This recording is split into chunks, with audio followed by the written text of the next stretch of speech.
thing that we try to accommodate is different people's workflows. So while we encourage people to like draft within Pressbooks, a lot of people also bring in their content from work.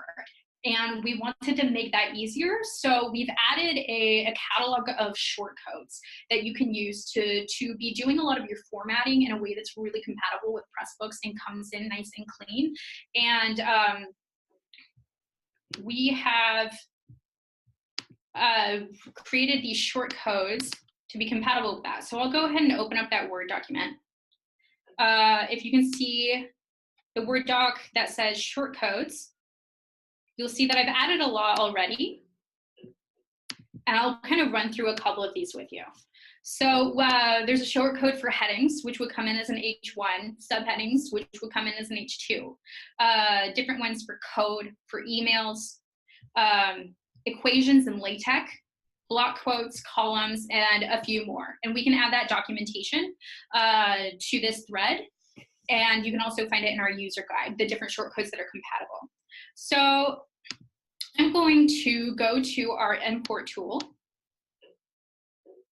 select the import type as a Microsoft Word doc, and choose my file.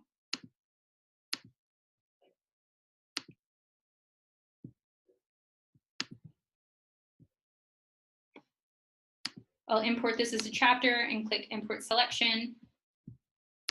And you'll go into the visual editor and you'll see that all of these are shortcodes the same way that the glossary insert was a shortcode. And then I will click View Chapter up here, open up a new window so you can see what this looks like when it comes in.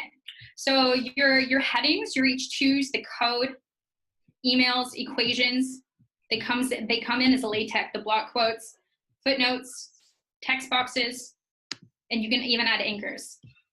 So I'm supposed to go, whoa, at this point. Like, come on, that's pretty awesome, Taylor. So yeah, we were excited to create that, and we've got all of the kinds of things that you can do with this available in our documentation.